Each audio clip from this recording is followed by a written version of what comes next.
Hi, magandang tanghali po sa lahat ng viewers at mga manonood na itong aking Facebook live, no.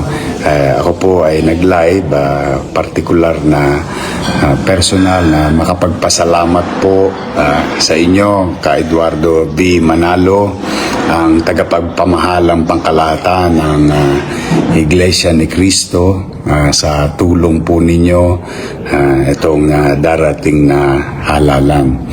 Magandang gabi sa inyong lahat, mga kababayan. Magandang araw sa inyong lahat. Saan man po kayong panig ng daigdig. Once again, ako po si The Wonder sa Philippines. Matindi po ang ating pag-uusapan ngayon, mga kababayan, dahil po si Mayor Isko binulaga ang kanyang mga kalaban sa Maynila. Bakit kanyo, mga kababayan? Samber Sosa nag-iiyak. Hani Lacuna napaiyak din sa balitang ito. Mga kababayan, Mayor Isko, nagulat ang buong mundo. Bakit, mga kababayan? Dahil siya po ang pinagtibay ng pamamahala ng Iglesia ni Cristo para i-endorso sa pagka-mayor ng Maynila. Grabe, mga kababayan, ito. Matindi talaga ito. Dahil pag inendorso ka ng pamamahala ng Iglesia ni Cristo, ibig sabihin, mga kababayan, meron silang tiwala sa iyo. Paano na po ang kinabukasan ng dalawang kalaban niya? Di lagapak sa lupa. Ganyan po katibay, mga kababayan. Pagka ikaw ang pinagkaisahan ng pamamahala, alam na. Dahil alam niyo na, mga kababayan, ikaw na tumatakbo, meron silang tiwala sa iyo. Kaya Mayor Isko, grabe ka, ginulat mo sila. Nakakala mo ayaw ka ng Maynila. Pero sa survey pa lang na ginawa ko noon, mga kababayan, malayo pa ang araw ng eleksyon, Mayor Isko na ang gusto ng taga Maynila.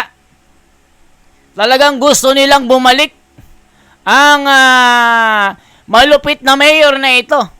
Dahil siya lang ang nagpalinis ng buong Maynila.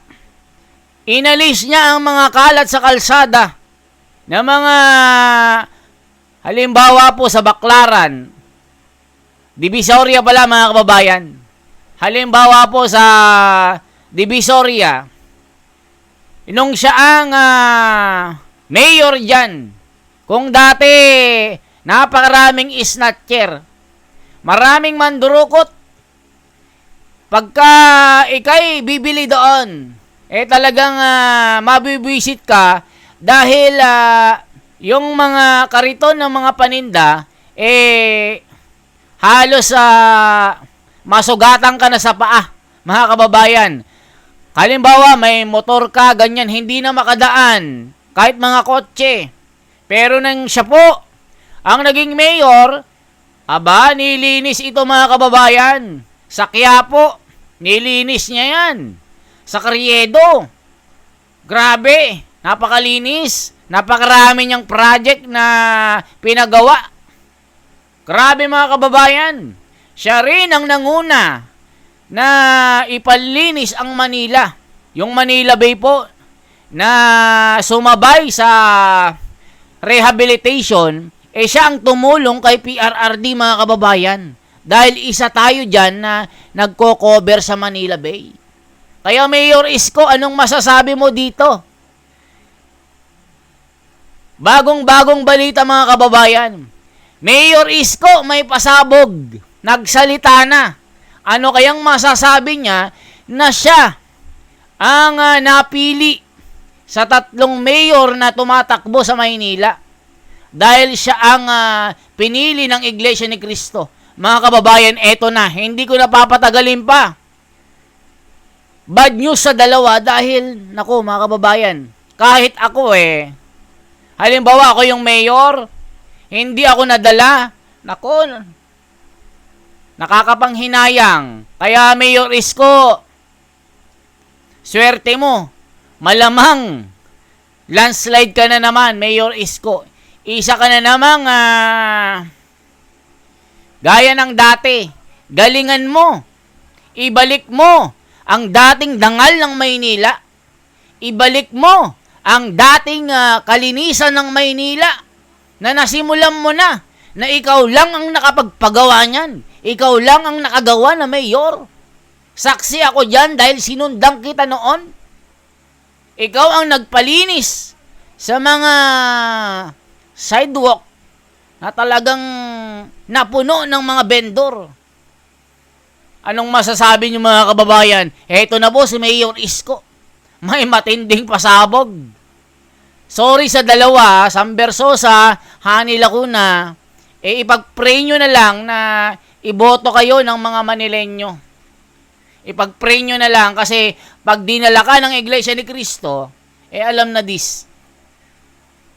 Talagang malaki ang advantage pag ikaw ang inindurso ng Iglesia ni Cristo. Hi, magandang tanghali po sa lahat ng viewers at mga manonood na itong aking Facebook live, no.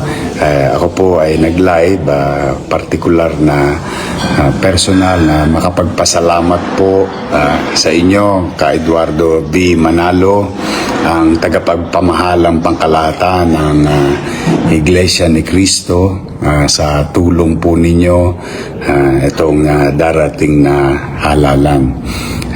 Umasa po kayo, ka Eduardo at mga kapatid natin, at ang ating mga mamamayan, mga batang Maynila, lalong-lalo na yung mga lolo't lola ko, mga nanay-tatay ko, mga senior citizen, no? I love you, mga senior citizen. At siyempre, yung mga batang Maynila.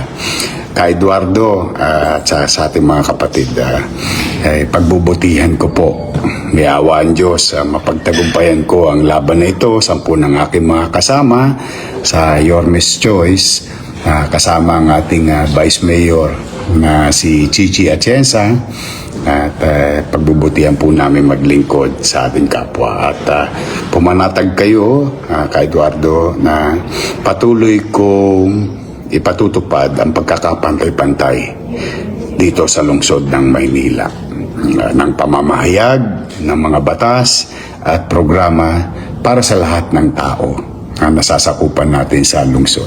At ganoon din siyempre sa mga mamamayang dumadako sa lungsod ng Maynila upang sila'y mag-aral, maghanap buhay o magtrabaho.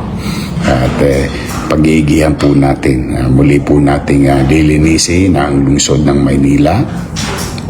At siyempre, ibabalik natin ang kapanatagan ng pamumuhay sa Maynila. The peace and order situation, the cleanliness and orderliness of our city, the capital of the country. In our own little way, with your help, to everyone who's watching, we can make Manila great again. Muli po, ka Eduardo B. Manalo, ang ating tagapamahalang pangkalahatan sa buong Pilipinas at buong mundo. At sa mga kapatid natin sa Iglesia ni Cristo, sa mga batang Maynila, sa ating mga minamahal na lolo't lola, ay sana po sa tulong ninyong lahat, muli natin maibalik ang katanyagan ng ating minamahal na lungsod ng Maynila. Mag-iingat po kayo lahat. Taus-puso po ang aking pasasalamat, ka Eduardo. Muli, sa inyo mga batang Maynila, kita-kita tayo sa Gedli. May ilang araw pa, o sa mga nanay-tatay ko, o kami patuloy na mag-iikot ni Chichi Atienza sa ating lungsod sa mga darating pang-araw, at sa atin namang mga supporters din. Maraming salamat sa inyo. Mag-iingat kayo and God bless you all. Muli, see you soon. Manila, God first. Thank you po. O ayan mga kababayan, tuwang-tuwa si Mayor Isko na nagpasalamat po kay Ka Eduardo Manalo dahil siya po ang napagkaisahan, natutulungan. O sa ibig sabihin mga kababayan, siya po ang dinala ng pamamahala Dahil pangako ni Mayor Isko, ibabalik niya muli ang kanyang nasimulan. Bumalik kasi sa dati yan, mga kababayan. Di ba nung siya ang naging mayor, nalinis yan, mga kababayan? Matindi rin ito si Mayor, mga kababayan. Talagang sinuportahan ko ito nung Mayor ito. Kami po ang sumubaybay sa kanya. Kada galaw niya, mga kababayan, magtutpik lang ito, nasa social media na. Magwalis-walis lang ito. Nakasunod agad ang camera. Ganyang kasikat si Mayor Isko noon. Kaya mga kababayan, kung ano ang pinasya ng pamamahala ng Iglesia ni Cristo na si Ka Eduardo Manalo, at yan ang sinusunod po ng mga miyembro dahil yan po ang nasa banal na Biblia. Kaya mga kababayan, kung ano man ang napagpasyahan, lalong-lalo na po sa mga national, lalong-lalo na dito sa mga senatorial balls. Kasi yung iba, hindi matanggap mga kababayan na ang pasya ng pamamahala, yun na talaga, hindi na mababali. Kaya yung iba dyan na hindi pumabor sa kanilang gusto, yung pasya ng pamamahala na dinala ng Iglesia ni Cristo, irespeto natin, mga kababayan. Dahil sila po ang nakakaalam dyan kung ano ang nararapat. Pagka miyembro ka at tunay kang Iglesia ni Cristo, susundin mo ano man ang pasya ng pamamahala. Kahit labag pa yan sa kalooban mo. Pero pag pasya ng pamamahala, yan ang lubos na paniwalaan mo at yan ang lubos na susundin mo. Yan ang pasya ng pamamahala dahil yan ang doktrina. Kaya yung iba na hindi makaintindi dyan, na nagagalit sa Iglesia ni Cristo dahil hindi pabor yung gusto ng pamamahala na pinagpasyahan. Ganun po talaga. Magalit na po kayo kung magalit. Lahat ng miyembro, yan ang iboboto. Kung ano ang napagpasyahan, yun ang iboboto, mga kababayan. Kung ano ang sinabi na pamamahala, yan ang susundin ng mga miyembro.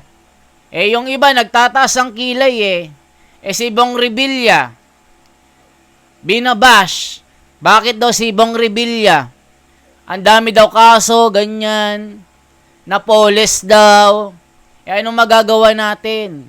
Yan ang pasya ng pamamahala. 'Di ba? Yung iba nagngangangaw na. Ang dami nang sinasabi sa social media. Hindi daw sila susunod. Kung hindi ka susunod, hindi ka tunay na Iglesia ni Cristo. Susunod ka lang pagka naaayon sa gusto mo. Pero pag hindi na naaayon sa gusto mo, hindi ka nasusunod. Mali yan. Hindi ka tunay na Iglesia ni Cristo. Ika'y nabubuhay pa rin sa mapagkunwaring pananampalataya. Dahil ang utos ng pamamahala, sagrado po yan. Sa tunay na Iglesia ni Cristo, yan ang susundin. Ang pasya ng pamamahala, hindi nababali. Kaya mga kababayan, anong masasabi nyo dito? Mapalad si Mayor Isko dahil siya ang napagpasyahan ng pamamahala na iboto sa Mayo dahil yan ang susundin ng bawat miyembro na Iglesia ni Cristo. Mabuhay ka, Mayor Isko. Gawin mo ang tama. Gawin mo ang trabaho mo. Nasa iyo ang suporta ng buong Iglesia ni Cristo. Mabuhay po. Once again, ako si The Wonders Philippines. Isang like, isang share, at isang subscribe. Abangan nyo rin mga kababayan yung mga susunod nating update tungkol po sa sample ballot na mga iboboto sa national. Kung ilan ang PDP, ilan ang Alyansa Pilipinas. Yan ang aking ibibigay sa inyo. Sa ngayon, hindi mo na ako magbibigay kasi wala pa tayong listahan. Ang isa lang pong sure ball at yung ikalawa, si Marcoleta, Bong Revilla. Yung susunod, wala pa tayong alam. Kaya mga kababayan, isang like, isang share po dyan. Para dumami po tayo. Para mas marami, mas maganda. Para yung diskurso natin, ipahayag natin. Ano yung mga komento nyo dito? Diba? Kasi ang daming mga analista, mga magagaling na mga komentarista. Galit sila sa pamamahala dahil hindi pumanig sa kanila yung gusto nila. Wala tayong magagawa. Mga mahal ko mga kababayan. Kung hindi kayo Iglesia ni Cristo, di iboto nyo ang gusto nyo. Ang Iglesia ni Cristo ng pamamahala at mga miyembro, ba't sa aral yan? Ba't nyo questionin? Ba't kayo ang masusunod? Merong namamahala ang Iglesia ni Cristo. Di ba? May mga nagkukunwari na mga Iglesia ni Cristo daw. Hindi daw sila susunod. Yan ang mga mapagkunwari. Hindi totoong Iglesia ni Cristo. Di ba? Para lang manira. Kaya mga kababayan, ako po si The Wonder sa Philippines. Mabuhay po. Igalang po natin ang pasya ng pamamahala. Salamat po ng marami.